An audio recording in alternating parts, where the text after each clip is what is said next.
ஒரு ஊர்ல ஒரு ஆள் இருந்தான். அவன் ஒரு நாள் கோயிலுக்கு போனான். கடவுள்கிட்ட வேண்டிக்கிட்டான், எனக்கு ஒரு 1,00,000 ரூபா நீ கொடுத்தா நான் உன் சன்னதியில ஒரு தேங்காய் உடைக்கிறேன் அப்படின்னு வேண்டிக்கிட்டான். கடவுள் பார்த்தார். உடனே அவன் கண் முன்னாடி தோன்றினார். இந்தா நீ கேட்ட 1,00,000 ரூபாய் அப்படின்னு சொல்லி அவன் கையில பணத்தை கொடுத்துட்டு மறைஞ்சிட்டார். இவனால நம்பவே முடியல. இவ்வளவு சுலபமா கிடைக்கும்னு தெரிஞ்சிருந்தா அனாவசியமா ஒரு தேங்காய் உடைக்கிறேன்னு வேண்டியிருக்க வேண்டியது இல்லையே அப்படின்னு நினைச்சான். இருந்தாலும் வேண்டுதலை நிறைவேற்ற வேண்டியது கடமை. அதுக்காக என்ன பண்ணா, பக்கத்துல ஒரு கடைக்கு போனான். ஒரு தேங்காயை கையில் எடுத்தான். இது என்ன விலைன்னு கேட்டான். 5 ரூபான்னார் கடையில இருந்தவர்.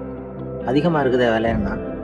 அப்படின்னா ஒண்ணு செய்யுங்க, அடுத்த ஊருக்கு போங்க, அங்க தென்னந்தோப்பு அதிகம், அதனால அங்க இதை விட குறைஞ்ச விலைக்கு கிடைக்கும் அப்படின்னார். சரின்னு அடுத்த ஊருக்கு கிளம்புனான். அங்க போய் விசாரிச்சான். ஒரு தேங்காய் 3 ரூபாய் விலைன்னாங்க. இதுவும் அதிகமா தெரியுதேன்னா. அப்படின்னா ஒண்ணு செய்ய, அதுவும் அந்த ஆத்து ஓரமா ஒரு தென்னை மரம் இருக்கு பார், அதுல நீயே ஏறி பறிச்சுக்கோ, ஒரு தேங்காய்க்கு 1 ரூபா கொடுத்தா போதும் அப்படின்னார் அந்த தோப்புக்கு சொந்தக்காரரு. இவனுக்கு மரம் ஏற தெரியாது. இருந்தாலும் ஆசை யார விட்டுது, விலை சல்லிசா இருக்குதே.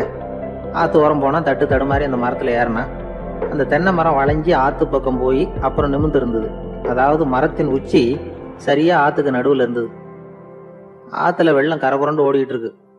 இவன் கடவுள் கொடுத்த 1,00,000 ரூபாயை மடியில வச்சு இறுக்கி கட்டிக்கிட்டான். உச்சிக்கு போய் காய் பறிக்கிற சமயத்துல காத்து மழையும் பலமா கலந்து அடிக்க ஆரம்பிச்சுட்டுது. கால் வழுக்கி விட்டுட்டுது. இவன் சடார்னு ஒரு தென்னை மட்டையை பிடிச்சிக்கிட்டு தொங்க ஆரம்பிச்சிட்டான். கீழே பயங்கரமான வெள்ளம். மடியில 1,00,000 ரூபாய் பணம். என்ன செய்யறதுன்னு தவிக்கிறான். இந்த சமயம் கரையில ஒரு யானை பாகன் யானையை குளிப்பாட்டிக்கிட்டு இருக்கிறான். அது அவன் கண்ணில் பட்டுது. ஐயா ஒரு உதவின்னு கத்துனான். அவன் என்ன செய்யணும்னு கேட்டான். உன் யானையை மெதுவா இங்க அழைச்சிட்டு வா, எனக்கு நேரா கீழே நிறுத்து, என் காலை பிடிச்சி மெதுவா கீழே இறக்கி விட்டுரு, என் மடியில இருக்கிற பணத்துல உனக்கு 10,000 ரூபா தரேன் அப்படின்னா. அவன் பார்த்தான். காலை கையை பிடிச்சா கூட எவனும் இந்த காலத்துல 10 ரூபாய்க்கு மேல தரமாட்டேங்கிறான், இவன் காலை பிடிச்சா 10,000 தர்றேங்கிறான் அப்படின்னு யோசனை பண்ணா. உடனே யானையை கொண்டுட்டு போனான். அவனுக்கு நேரா கீழே நிறுத்தினான். அவன் காலை பிடிச்சான். அவ்வளவுதான். அந்த நேரம் பார்த்து யானை மெதுவா நடந்து அப்பால போட்டுது. இப்ப யானை பாகன் அவன் காலை கெட்டியா பிடிச்சிட்டு தொங்குறான். பரிதாபமா மேல பாக்குறான். அவன் மட்டையை பிடிச்சிட்டு தொங்குறான். இப்ப யானை பாகன் சொல்றான், தம்பி மட்டையை விட்டுறாத, கெட்டியா பிடிச்சிக்கோ, நான் உனக்கு 10,000 ரூபா தரேன், இதோ மடியில் தான் வச்சிருக்கேன்னா. மேல தொங்குறவனுக்கு இந்த நிலைமையிலேயும் ஒரு சந்தோஷம், மேற்கொண்டு ஒரு 10,000 ரூபா நமக்கு கிடைக்கும் போல இருக்கே அப்படின்னு. இந்த சமயத்துல ஒருத்தன் ஒட்டகத்தை ஓட்டிட்டு வந்தான் அந்த பக்கமா குளிப்பாட்டுறதுக்கு. யானை பாகம் பார்த்துட்டான். ஐயா ஒட்டகக்காரரே, அதை இங்க கொண்டுட்டு வா, எங்க காலை பிடிச்சி பத்திரமா இறக்கி விடு, நாங்க பணம் கொடுக்குறோம்னா. அவனும் பணத்துக்கு ஆசைப்பட்டு வந்தான். அவன் காலை பிடிக்கிற சமயம் ஒட்டகமும் நழுவி போட்டுது. இப்போ 3 பேருமே வரிசையா தொங்குறாங்க. ஒட்டகக்காரன் கத்துறான், தம்பி மட்டையை விட்டுறாத, கெட்டியா பிடிச்சிக்கோ, நான் என் மடியில இருக்கிற 5,000 உனக்கு தந்துடுறேன்னா. மேல தொங்குறவனுக்கு இன்னமும் சந்தோஷம், இவனும் பணம் தர்றேங்கிறான் அப்படின்னா இன்னைக்கு நமக்கு மொத்த பண வரவு எவ்வளவு அப்படின்னு ஒவ்வொன்னா கூட்டி பார்க்க ஆரம்பிச்சான். மனக்கணக்கு சரியா வரல. அதனால அப்படியே விரல விட்டு எண்ண ஆரம்பிச்சான். அவ்வளவுதான், மட்டையை விட்டுட்டு கை நழுவி வந்துட்டுது. 3 பேரும் பொத்துன்னு ஆத்துல விழுந்தாங்க. படாத பாடுபட்டு தட்டு தடுமாறி கரைக்கு வந்து சேர்ந்தாங்க. 3 பேர் மடியில இருந்த பணமும் ஆத்தோட போட்டுது. பேராசை பெருநஷ்டம் அப்படின்னு ஒரு பழமொழி இருக்குல்ல, அதை விளக்கறதுக்காக சொல்லப்பட்ட கதை இது. அவர் ஒரு பெரிய குடும்பத்துல பிறந்தவர். இருக்கிற சொத்துக்கள் எல்லாத்தையும் வாரி வழங்கி விட்டு காட்டுக்கு புறப்பட்டார் தவம் செய்யறதுக்காக. இருந்தது பூராவும் கொடுத்துட்டார். இனிமே எதுவுமே இல்லை கொடுக்கறதுக்கு.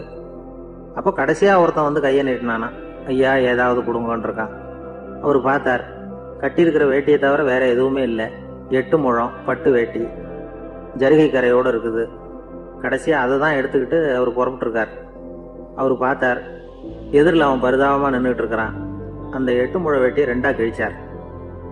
4 முழத்தை அவங்ககிட்ட கொடுத்தாரு. மீதி 4 முழத்தை தன்னோட இடுப்புல கட்டிட்டு அவர் காட்டுக்கு போயிட்டார். இவன் என்ன பண்ணான் தெரியுமா, கையில கிடைச்ச 4 முழத்தை எடுத்துக்கிட்டு கடை வீதிக்கு போனான். பழைய பட்டு வேட்டி ஜருகை இதையெல்லாம் விலைக்கு வாங்குற வணிகர் ஒருத்தர் இருக்கார். அவர்கிட்ட போனான். இதை விலைக்கு எடுத்துக்கிறீங்களா அப்படின்னு கேட்டிருக்கான். அவர் வாங்கி பார்த்துருக்கார். ஆஹா, இது ரொம்ப அருமையான வேட்டி, விலை உயர்ந்த ஜருகை, இது ஏது உனக்கு அப்படின்னு கேட்டாரான். அவன் நடந்தது சொல்லியிருக்கான். அப்படின்னா ஒன்று செய்ய, இந்த வேட்டியோட இன்னொரு பாதியையும் மெதுவாக வாங்கிட்டு வந்துரு, உனக்கு நிறைய பணம் தர்றேன் அப்படின்னாரான் அந்த வணிகர். இவன் கொஞ்சம் யோசனை பண்ணி பார்த்தான்.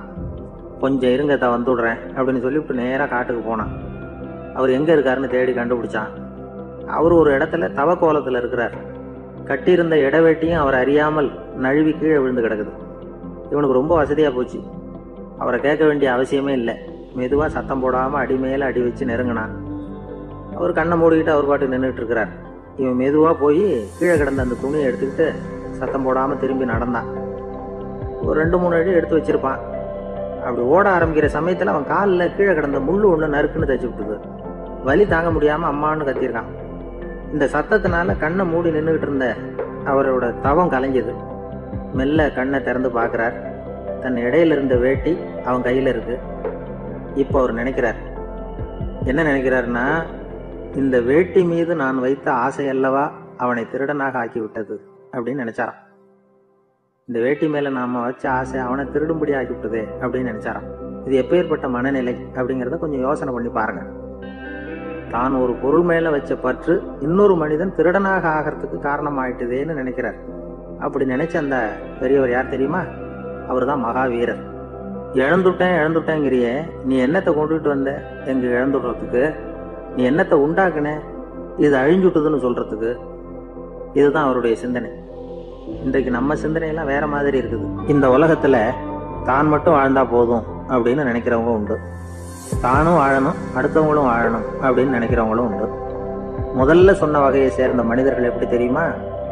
எப்படியாவது தான் மட்டும் வாழ்ந்தால் போதுங்கிற நினைப்பு தான் எப்பவும் அவங்களுக்கு இருக்கும். தங்களுடைய வளர்ச்சிக்கு எது தடையா இருந்தாலும் சரி, யார் தடையா இருந்தாலும் சரி, அதை அழிச்சுட்டு தான் மறுவேலை பார்ப்பாங்க. அவங்கெல்லாம் பாவ காரியங்களுக்கு தயங்குறதே இல்லை. அப்படிப்பட்ட வாழ்க்கை அவங்களுக்கே இடைஞ்சல அமைஞ்சு விடுறது உண்டு. அதை விளக்கறதுக்கு ஒரு கதையும் உண்டு. ஒரு ஊர்ல அப்படிப்பட்ட ஆள் ஒருத்தன் இருந்திருக்கான். நிறைய பாவங்களை செஞ்சவன். அதன் காரணமா நரகப்படுகொழியில விழுந்துட்டான். நரகப்படுகொழிங்கிறது ஒரு பெரிய கிணறு மாதிரி. ஏற்கனவே பாவம் செஞ்சவங்க நிறைய பேர் அதுல விழுந்து கிடக்குறாங்க. உள்ள ஏகப்பட்ட சத்தம், எல்லாம் அந்த பாவாத்மாக்கள் போடுற சத்தம். இப்போ விழுந்தானே, இவனும் சத்தம் போட்டான். இவன் போடுற சத்தம் கொஞ்சம் அதிகமாக கேட்டுது, விழுந்தது. இந்த கிணத்துக்கு பக்கத்துல புத்தர் உட்கார்ந்துருக்கிறார். அவர் காதுல இவன் போடுற சத்தம் விழுந்தது. உடனே அந்த கிணத்தடிக்கு போனார். குனிஞ்சு பார்த்தார். சாமி என்னை காப்பாத்துங்க அப்படின்னு கத்தனான் இவன். புத்தர் அவனை கொஞ்சம் கவனிச்சு பார்த்தார். மனித சமுதாயத்துக்கு அவன் என்னென்ன கெடுதல் பண்ணியிருக்கிறாங்கிற விவரம்லாம் அவர் மனக்கண்ணில் தெரிஞ்சது. அவருக்கு எல்லாம் புரிஞ்சு போச்சு. இருந்தாலும் அவனை காப்பாத்துறதுக்கு ஏதாவது வழி உண்டா அப்படின்னு யோசிச்சார். அவன் தன்னுடைய வாழ்நாளில் ஏதாவது நல்லது செஞ்சிருக்கானா அப்படின்னு பார்த்தார். ஒரே ஒரு சமயம் அவன் தன்னுடைய காலடியில மிதிபட இருந்த சிலந்தியை மிதிக்காமல் தாண்டி போயிருக்கிறான். இந்த ஒரு காரியத்துக்காக அவனை கரையேற்ற முடியுமா அப்படின்னு நினைச்சார். அவ்வளவுதான். உடனே அவர் கையில ஒரு சிலந்தி வந்து உட்காந்துதான். அதுகிட்ட இருந்து நூல் இழை வெளிவர ஆரம்பிச்சது. அந்த நூல் இழை கிணற்று ஆழம் வரைக்கும் அப்படியே நீண்டுகிட்டே போச்சான். புத்தர் பார்த்தார்.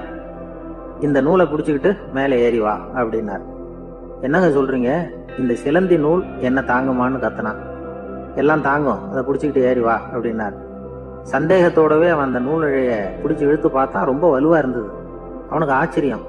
அதை பிடிச்சிக்கிட்டே மெதுவா மேலே ஏறி வர ஆரம்பிச்சுட்டான். பாதி தூரம் ஏறி வந்திருப்பான். அப்போ அவன் காலுக்கு கீழே ஏதோ சத்தம். என்னன்னு குனிஞ்சு பார்க்கறான். கீழே கிடந்தவங்க சில பேரும் அந்த நூலை பிடிச்சி மேலே வந்துகிட்டு இருக்கிறாங்க.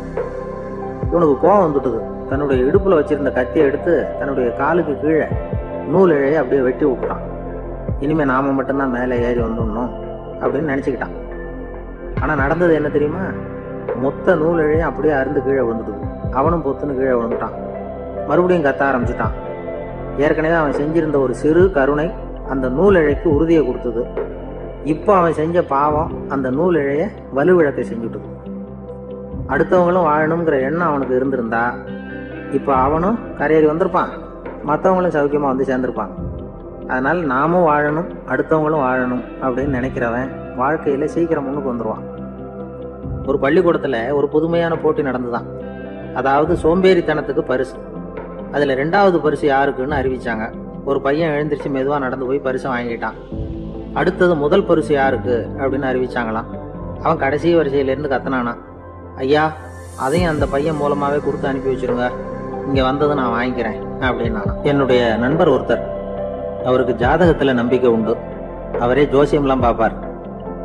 என்ன சார் இந்த காலத்துல இதையெல்லாம் நம்பிக்கிட்டு இருக்கீங்களே அப்படின்னு கேட்டா, உங்களுக்கு ஒன்றும் தெரியாது சார், இந்த உலகத்துல ஒவ்வொருத்தரும் அவங்கவங்க செய்யற நல்லது கெட்டதுக்கு தகுந்த பலனை அனுபவிச்சே தீரணும் பார். அது மட்டும் இல்ல, ஒருத்தர் செத்துட்டா கூட அவன் செஞ்ச பாவ புண்ணியங்கள் கூடவே போய்கிட்டு இருக்கும் பார். அது எப்படி கூட போவோம் அப்படின்னு புதர்க்கமா கேட்டா, அதுக்கு அவர் ஒரு கதை சொன்னார். அது ரொம்ப சுவாரஸ்யமா இருந்தது. அது என்ன கதைன்னா, ஒரு ஊர்ல ஒருத்தர் இருந்தாராம். அவர் ஜோசியம் பாக்குறதுல ரொம்ப கெட்டிக்காரரான். ஒருத்தருடைய தலைமுடியை மட்டும் அவர்கிட்ட காட்டினா போதும், அதை மட்டும் பார்த்துட்டு அவருடைய ஜாதகத்தையே அலசி விடுவாராம். அப்பேற்பட்ட திறமை. அந்த ஆள் ஒரு சமயம் கன்னியாகுமரி கடற்கரைக்கு போயிருந்திருக்கார். அங்க கரை ஓரமா ஒரு மண்டை ஓடு கிடந்திருக்கு. அதை எடுத்து பார்த்திருக்கார். அந்த மண்டை ஓட்டை வச்சுக்கிட்டே அதோட ஜாதகத்தை அலசியிருக்கார். இந்த மண்டை ஓட்டுக்கு உரிய ஆசாமி வாழ்க்கையில ரொம்ப கஷ்டப்பட்டிருக்கணும், நிறைய கஷ்டத்தை அனுபவிச்சிருக்கணும். அது தாங்க முடியாம தான் கடல்ல விழுந்து தற்கொலை பண்ணிட்டு இருக்கான் அப்படிங்கறத அவரு கணிச்சுட்டார். இருந்தாலும் இந்த மண்டை ஓடு இன்னமும் அனுபவிக்க வேண்டியது பாக்கி இருக்கு அப்படிங்கறத அவர் உணர்ந்தாராம். அது சரி, ஒருத்தன் உயிரோடு இருக்கிற வரைக்கும் நல்லது கெட்டதை அனுபவிக்க முடியும், செத்ததுக்கு அப்புறமும் பாக்கி இருக்குன்னா அதை எப்படி அனுபவிக்கிறது? இந்த மண்டை ஓட்டுக்கு இன்னும் கொஞ்சம் பாக்கி இருக்குங்கிறது அவருக்கு புரிஞ்சதே தவிர அதோட அர்த்தம் என்னங்கிறது சரியா விளங்கல. சரி, இதை இன்னும் கொஞ்சம் விவரமா ஆராய்ச்சி பண்ணுவோம் அப்படின்னு நினைச்சுக்கிட்டு அதை தன்னுடைய வீட்டுக்கு எடுத்துட்டு போயிட்டார். அந்த மண்டை ஓட்டை ஒரு பெட்டியில வச்சு பூட்டினார். தன்னுடைய தனி அறையில அதை பத்திரமா வச்சுக்கிட்டார். தினமும் ராத்திரி ஆனதும் தன்னுடைய மனைவியை பார்த்து, நீ போய் பூஜை அறையில தனியா படுத்துக்க அப்படின்னு சொல்லிவிட்டு தினம் ராத்திரி 12 மணிக்கு பெட்டியை திறந்து அவர் பார்ப்பார். மண்டை ஓடு அப்படியே இருந்தது தவிர இன்னும் கொஞ்சம் பாக்கி இருக்குங்கிறதுக்கு அர்த்தம் அவருக்கு விளங்கல. அந்த மண்டை ஓட்டுக்கு இன்னும் என்ன பாக்கி இருக்க போகுது? இப்படியே ஒரு 10 நாள் போச்சு. இந்த வீட்டம்மாவுக்கு சந்தேகம் வந்துட்டுது. நம்ம வீட்டுக்காரரு நம்மளை தனியா ஏன் தூங்க சொல்றார் அப்படிங்கிற சந்தேகம். உடனே பக்கத்து வீட்டு அம்மா கிட்ட விஷயத்த சொல்லியிருக்கிறாங்க. அந்த அம்மா உடனே, நீ கவலைப்படாத, நான் கண்டுபிடிச்சு சொல்றேன் அப்படின்னு சொல்லிவிட்டாங்களாம். அன்னைக்கு ராத்திரியே ஜன்னல் வழியா எட்டி பார்த்துருக்குறாங்க. இந்த ஆள் மண்டை ஓட்டை கையில வச்சுக்கிட்டு அது திருப்பி திருப்பி பார்த்துக்கிட்டு இருக்கிறான். அதை பார்த்துட்டாங்க. மறுநாள் காலையில அவரோட மனைவியை பார்த்தாங்க. ஏம்மா, உன் வீட்டுக்காரருக்கு நீ முதல் மனைவியா 2வது மனைவியா அப்படின்னு கேட்டாங்களாம். எனக்கு தெரிஞ்ச வரைக்கும் நான் ஒருத்தி தான் அவருடைய மனைவி அப்படின்னாங்களாம் அவங்க. அப்படி இல்லை, நீ அவருக்கு 2வது மனைவி. முதல் மனைவியின் மண்டை ஓட்டை தான் அவர் தினமும் ராத்திரியில எடுத்து பார்த்துக்கிட்டு இருக்கிறார் அப்படின்னாங்க அடுத்த வீட்டு அம்மா. அப்படியா விஷயம் அப்படின்னு சொல்லிவிட்டு கணவன் வீட்டுல இல்லாத நேரமா பார்த்து அந்த மண்டை ஓட்டை எடுத்து கொண்டாந்து ஒரு உரல்ல போட்டு உலக்கையால குத்தி நொறுக்க ஆரம்பிச்சுட்டாங்க. வெளியில போயிருந்த அந்த ஆள் அப்பதான் உள்ள நுழைஞ்சார். மண்டை ஓடு உலக்கை கிட்ட குத்து வாங்கிட்டு இருக்கு. அது அனுபவிக்க வேண்டியது இன்னும் கொஞ்சம் பாக்கி இருக்குங்கிறதுக்கு அர்த்தம் எனக்கு இப்பதான் புரிஞ்சுது அப்படின்னாராம் அவர். இந்த கதையிலேருந்து நாம இன்னொரு நீதியையும் புரிஞ்சுக்கணும். அதாவது நம்ம வீட்டை பத்தி நமக்கு புரியாததெல்லாம் அடுத்த வீட்டுக்காரங்களுக்கு நல்லா புரியும்.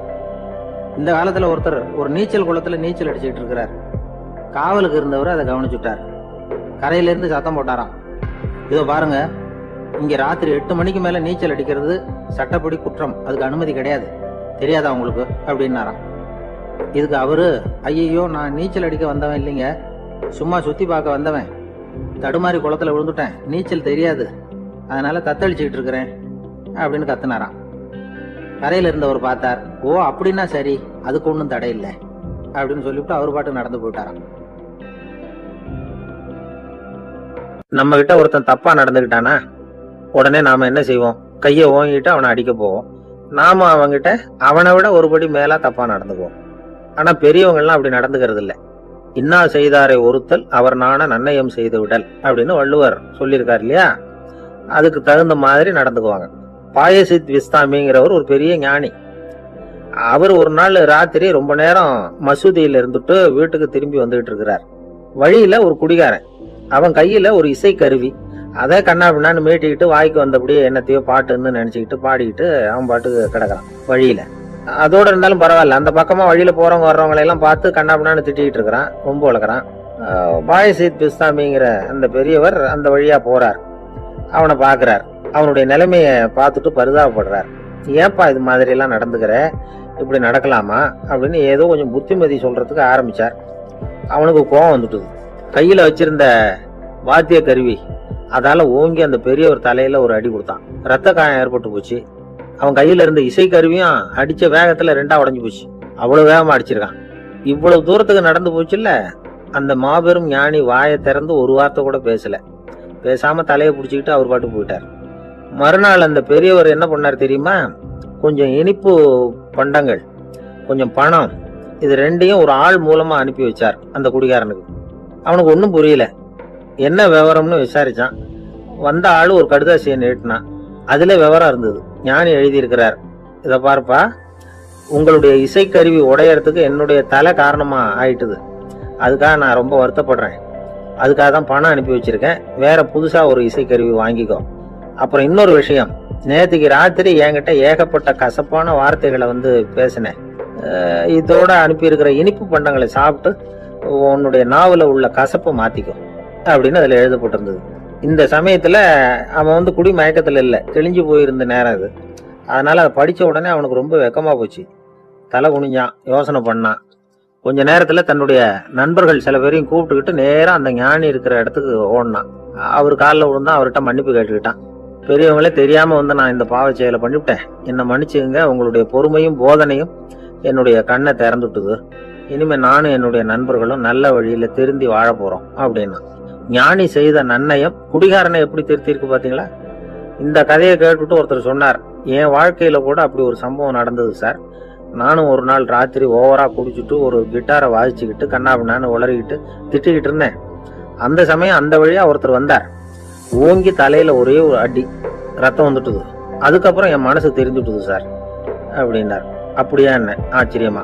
ஆமா சார், அடி விழுந்தது அவர் தலையில இல்ல, என் தலையில. வந்தவர் என்ன அப்படி அடிச்சுட்டார். மயக்கம் தெளிஞ்சதுக்கு அப்புறம் தான் எனக்கு விவரம் புரிஞ்சது. அவர் ஒரு போலீஸ்காரரு அப்படின்னார் ரொம்ப சோகமா. ஒரு ஆளு இன்னொருத்தங்கிட்ட ஒரு கொடை கடன் வாங்கியிருந்தான், திருப்பி கொடுக்கல. கொடையை கொடுத்தவன் கேட்டான், என்கிட்ட கடன் வாங்கினிய கொடை, அதை கொஞ்சம் திருப்பி தர்றியான்னா. அது உனக்கு இப்போ அவசரமா தேவைப்படுதா அப்படின்னு கேட்டான் இவன். எனக்கு தேவைப்படல, அந்த கொடையை நான் யாருகிட்ட வாங்கியிருந்தேனோ அவனுக்கு இப்போ அது அவசரமா தேவைப்படுது அப்படின்னு நானும். அந்த ஆள், அந்த ஆளுக்கு பேச தெரியாது, அவர்கிட்ட கொஞ்சம் எச்சரிக்கையா நடந்துக்கோ அப்படின்னு சொல்றது உண்டு. அப்படின்னா என்ன அர்த்தம்? அவர் இன்னமும் குழந்தையாவே இருக்கிறாரு, இன்னும் பேச்சு வரலன்னு அர்த்தம்? அப்படி இல்லை, அவருக்கு நாகரிகமா பேச தெரியலன்னு அர்த்தம். பேசுறதுங்கிறது மனுஷனால மட்டுமே முடியக்கூடிய ஒரு காரியம். அப்படி இருந்தும் அதோட பெருமையை அவன் இன்னமும் சரியா புரிஞ்சுக்கலன்னு தான் சொல்லணும். அதனாலதான் அவன் அளவுக்கு அதிகமா வார்த்தைகளை கொட்டி போடுறான். அதுக்கப்புறம் அதையெல்லாம் திருப்பி அள்ள முடியாம கிடந்து கஷ்டப்படுறான். கொட்டுன வார்த்தை. ஒரு ஊர்ல ஒரு புகழ்பெற்ற பத்திரிகையாளர் இருந்தார். அவரு ஒரு நாள் திடீர்னு இறந்து போயிட்டார். அதுக்கப்புறம் நேரா சொர்க்கத்துக்கு போனார். சொர்க்கத்தின் வாசல்ல நின்றுகிட்டு இருந்த ஒருத்தர் அவரை தடுத்தார். இத பாரு, ஏற்கனவே இங்க 12 பத்திரிகையாளர்கள் இருக்கிறாங்க, அவங்களுக்கே இங்க வேலை இல்லை. அதுக்கு என்ன காரணம்னா, சொர்க்கத்துல திடுக்கிடும் செய்திகள்லாம் ஒன்றும் கிடையாது. அப்படி என்ன இருக்க போகுது இங்க எல்லாம் அது ஒழுங்கா நடந்துகிட்டு இருக்கோம். எல்லாம் ஒழுங்கா நடந்தா பத்திரிகைகளுக்கு சுவாரஸ்யமான கொலை கொள்ளை தீ வைப்பு இது மாதிரி எதுவும் இங்க இல்லை. ஏற்கனவே இங்க இருக்கிறவங்க எல்லாரும் மரத்தடியில உட்காந்துக்கிட்டு தியானம் பண்ணிட்டு இருக்கிறாங்க. அந்த ஒரே செய்தி தான் தினமும் இங்க வந்துகிட்டு இருக்குது. அதை படிக்கிறதுக்கே இங்க ஆள் கிடையாது. அதனால நான் என்ன சொல்றேன்னா, நீ பேசாம நரகத்துக்கே போயிடு. அங்க எவ்வளவோ நிகழ்ச்சிகள் நடந்துகிட்டு இருக்கு. அங்கதான் அதிகமான பத்திரிகையாளர்கள் தேவைப்படுறாங்க. அங்க உனக்கு நிறைய வேலை இருக்கும், அதை செய்யறதில்ல, நீயும் மகிழ்ச்சியா இருக்கலாம் அப்படின்னு சொன்னாராம். அங்க அந்த சொர்க்கத்தின் வாசல்ல நின்றுட்டு இருந்தவர். இந்த பத்திரிகையாளர் அங்கேயே நின்று கொஞ்சம் யோசனை பண்ணார். இவருக்கு சொர்க்கத்திலே இருக்கணும்னு தான் ஆசை. அதனால மெதுவா அவர்கிட்ட பேசினாராம். ஐயா, என்ன ஒரு 24 மணி நேரம் இங்க உள்ள இருக்கிறதுக்கு அனுமதி கொடுங்க. இங்க இருக்கிற பல பத்திரிகையாளர்களை எனக்கு தெரியும். அவங்கள சில பேரை சமாதானப்படுத்தி மெதுவா பேசி நரகத்துக்கு அனுப்பி வச்சுடுறேன். நான் இங்க இருந்துக்கிறேன். உங்க கணக்குப்படி 12 பேருக்கு மேல இங்க தாண்டாது, அப்படி பாத்துக்கிறேன் அப்படின்னாராம். அவரும் யோசனை பண்ணி பார்த்துட்டு, சரி அப்படியே உனக்கு அனுமதி கொடுக்குறேன், ஆனா ஒரு விஷயம், 24 மணி நேரம் தான் அனுமதி, அதுக்குள்ள எல்லாம் நடக்கணும் அப்படின்னு இருக்காரு. சரின்னு சொல்லிவிட்டு இந்த பத்திரிகையாளர் உள்ள போனார். யோசனை பண்ணார். திட்டம் போட்டு ஒரு பொருளையை கிளப்பி விட்டார். சக பத்திரிகையாளர்கள் எல்லாம் கூப்பிட்டு சொன்னாராம், இந்த பாருங்க, நரகத்துல ஒரு பெரிய தினசரி பேப்பரை கொண்டுகிட்டு வர்றதுக்காக திட்டம் போட்டுக்கிட்டு இருக்காங்க. அதுக்கு பல அதிகாரிகள் தேவைப்படுறாங்க. நிறைய சம்பளம் கிடைக்கும். யார் யாரெல்லாம் நரகத்துக்கு போக ஆசைப்படுறாங்களோ அவங்க எல்லாம் போகலாம் அப்படின்னு ஒரு பொருளையை கிளப்பி விட்டார். 24 மணி நேரம் கழிச்சு வாசல் பக்கம் போனார். அங்க இருந்தவர்கிட்ட எத்தனை பேர் வெளியேறினாங்கன்னு விசாரிச்சாராம். அப்போ அவர் இவரை, நீ வெளியே போகக்கூடாது, முதல்ல உள்ளதான் இருக்கணும் அப்படின்னு தடுத்தாராம். அப்புறம் சொன்னாராம், நீ சொன்ன செய்தியை கேட்டதும் இங்க இருந்த எல்லா பத்திரிகையாளர்களுமே நரகத்துக்கு போயிட்டாங்கப்பா, உள்ள யாருமே இல்லை, அதனால நீ உள்ளே இருக்கலாம் அப்படின்னாராம். இதை கேட்டதும் இந்த பத்திரிகையாளரே குழம்பி போயிட்டார். ஒருவேளை உண்மையிலேயே நரகத்துல புதுசா பத்திரிகை ஏதாவது ஆரம்பிக்க போறாங்களோ அப்படின்னு அவரே நினைக்க ஆரம்பிச்சுட்டாராம். அப்புறம் சொன்னாராம், ஐயா என்னை விட்டுருங்க, நான் நரகத்துக்கே போயிடுறேன், அங்க ஏதோ விசேஷம் இருக்கணும் அப்படின்னாராம். இல்லைன்னா இத்தனை பேரும் ஒட்டுமொத்தமா அங்க போறதுக்கு சான்ஸே இல்லை, என்ன தடுக்காதீங்கன்னு கெஞ்ச ஆரம்பிச்சுட்டாராம்.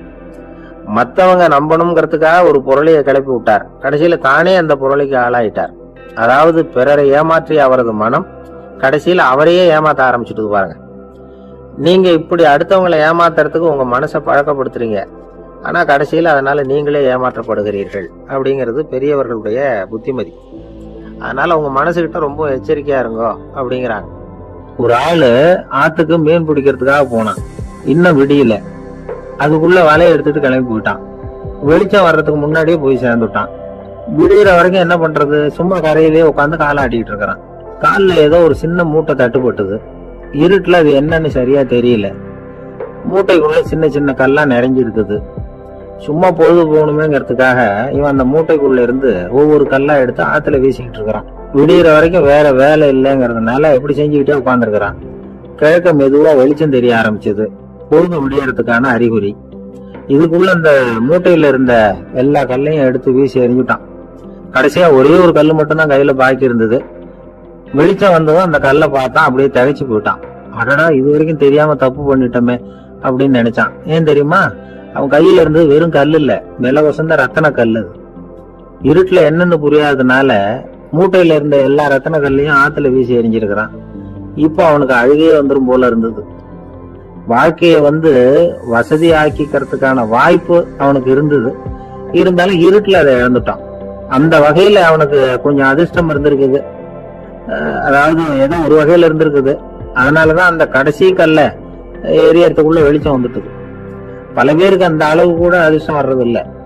எல்லாத்தையும் வீசினதுக்கு அப்புறம் தான் வெளிச்சம் வரும். என்னென்ன விவரம் தெரியாமலே எழுந்திரிச்சு வந்துருவாங்க. வாழ்க்கைங்கிறது ஒரு பெரிய புதையல். அதை புரிஞ்சுக்காம மனுஷன் அதை வீசி எரிஞ்சுக்கிட்டு இருக்கான் அப்படிங்கிறது தான் பெரியவங்க கருத்து. சில பேருக்கு புரிஞ்சுக்கிற நேரம் வரும், அதுக்குள்ள வாழ்நாள் எல்லாம் ஓடி போயிருக்கும். அதுக்கப்புறம் என்ன பண்றது? நம்ம ஆளுங்க அங்க போய் என்ன சொல்லுவாங்கன்னா, இந்த பாரு அங்க போவாத இங்க போவாதன்னு பயமுறுத்துறது உண்டு. சில பேர் அங்க பேய் இருக்குது, பிசாசு இருக்கு அப்படின்னு பொருளையை கிளப்பி விடுறது உண்டு. இருட்டு நேரம், காட்டு வழியா ஒருத்தன் போய்கிட்டு இருக்கிறான். அங்க பேய் பிசாசு நடமாட்டம் இருக்கிறதாக வதந்தி. இவன் பயந்துகிட்டே வேகமா போறான். காடு முடிஞ்சு மெயின் ரோட்டுக்கு சேர்ந்தான். அப்பாடா, ஒரு பஸ் நின்றுட்டு இருக்கு தனியா. இருட்டுல லேசா தெரிஞ்சது. ஓடி போய் ஏறி உள்ள உட்காந்துக்கிட்டான். பயந்துகிட்டே போனவன் அப்புறம் தான் தெரியுது உள்ள யாருமே இல்லை. டிரைவரும் இல்லை, கண்டக்டரும் இல்லை, வேற யாரும் இல்லை. இவனுக்கு பேய் பயம் அதிகமா கூட்டுது. ஏன்னா நடு ராத்திரி. இந்த நேரம் பார்த்து அந்த பஸ் தானே நகர ஆரம்பிச்சுதான். இவனுக்கு இன்னும் பயம் அதிகமா கூட்டுது. ஏன்னா டிரைவர் சீட்டு காலியா இருக்கு, பஸ் நகருது. இவன் உடம்பு பூரா நடுங்க ஆரம்பிச்சுட்டுது. வீல்னு கத்தலாமான்னு பார்த்தான். அந்த நேரம் பார்த்து அவன் தோல்ல ஒரு கை விழுந்துதான். திடுக்கிட்டு திரும்பி பார்த்திருக்கிறான். அங்க டிரைவர் நிக்கிறார். அவரு சொன்னாராம், ஏன்பா ஏற்கனவே பஸ் பிரேக் டவுன், நாங்கெல்லாம் பின்னாடி இறங்கி நின்று தள்ளிட்டு இருக்கிறோம், நீ மட்டும் ஜாலியா ஏறி உக்காந்துக்கிட்டியா, இறங்கி தள்ளப்பா அப்படின்னாராம். இருட்ட கண்டா பயம் உண்டாவதே அது ஏன்? இப்படி ஒரு கேள்வியை ஒரு பெரியவர்கிட்ட கேட்டாங்க. அதுக்கு அவர் பதில் சொல்றார், மனிதனுடைய ஆதிகால வாழ்க்கையில தொற்றி கொண்ட பயம் இது வேரூன்றி இருக்குது, இன்னமும் போகல. 50,000 வருஷங்களுக்கு முன்னாடி மனுஷன் குகைகள்ல வாழ்ந்தான். பகல்ல பயம் இருக்காது, ராத்திரியில மிருகங்கள் தாக்கும், கொல்லும், நிம்மதியா தூங்க கூட முடியாது.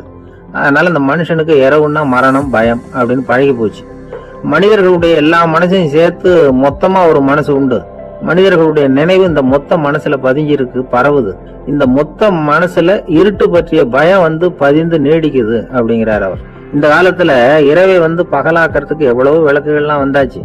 ராத்திரியிலேயும் மிருகங்கள் தாக்குங்கிற நிலைமை இல்லை. பாதுகாப்பான வீடுகள், விலங்குகளும் விலகி போயிட்டு, விலங்குகள்லாம் விலகி போயிட்டு, வீடுகளும் பாதுகாப்பா இருக்குது. சரி, இருந்தாலும் அந்த பழங்கால பயம் இருட்டு பயம் இன்னமும் மனுஷனை விட்டு போகல. இன்னொரு விஷயம் என்னன்னா, இருட்டுல இருந்து வெளிச்சத்துக்கு வராத மனிதர்கள் இன்னைக்கு அதிகம். ஒரு பெரியவர்கிட்ட பேசிக்கிட்டு இருந்தேன். அவரு என்கிட்ட ஒரு கேள்வி கேட்டார். திருடர்கள் எத்தனை வகை தெரியுமா உனக்கு அப்படின்னார்.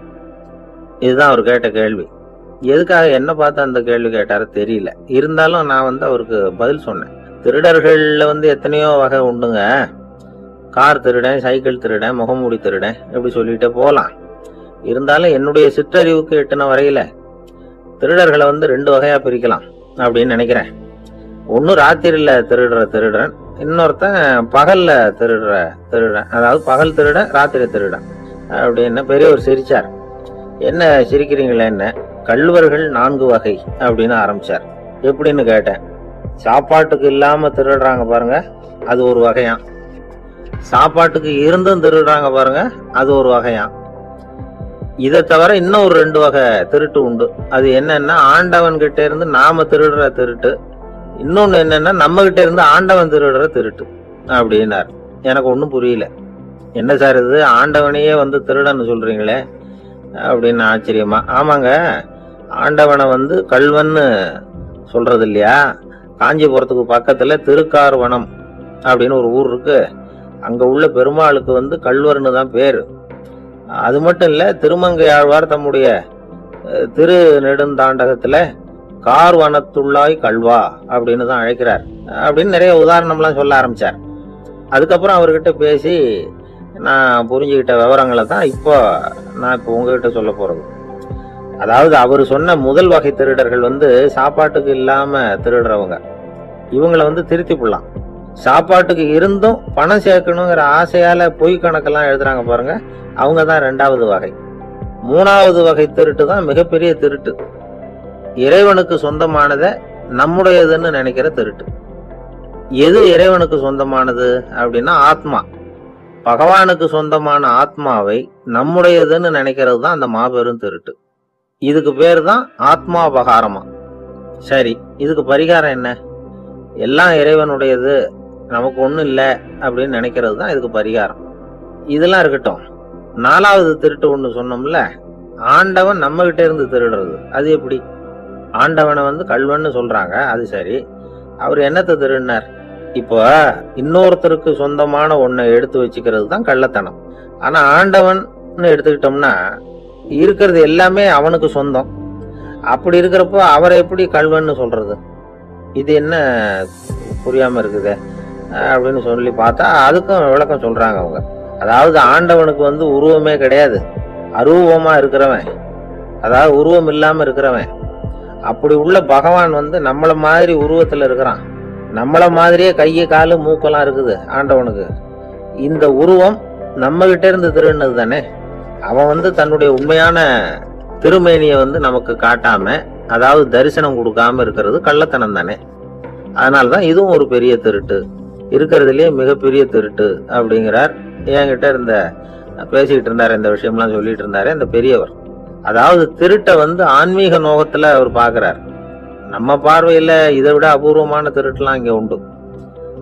அபூர்வமான திருடர்களும் உண்டு. ஒரு திருடன் சிறையிலிருந்து விடுதலையாகி வெளியில போனான். கொஞ்ச நாள்ல மறுபடியும் திரும்பி ஜெயிலுக்கு வந்துட்டான். அப்போ சிறை அதிகாரி அவனுக்கு வந்து அறிவுரை சொன்னாராம். ஏன்பா இப்படி அடிக்கடி தப்பு பண்ணிவிட்டு ஜெயிலுக்கு வந்துடுறியே, உனக்கு சொந்த பந்தம் எதுவும் இல்லையா? உனக்கு அப்பா, அண்ணன், தம்பிகள் அவங்க கூட எல்லாம் சேர்ந்து வாழணுங்கிற ஆசை இல்லையா அப்படின்னு கேட்டிருக்காரு. அவங்களோட சேர்ந்து வாழணுங்கிற ஆசை எனக்கு நிறைய உண்டுங்க சார் அப்படின்னு அவன். அப்புறம் எதுக்கு இப்படி ஜெயிலுக்கு வந்துடுற அப்படின்னாராம் அவரு. அவங்க எல்லாருமே இங்கே தானே சார் இருக்காங்க அப்படின்னு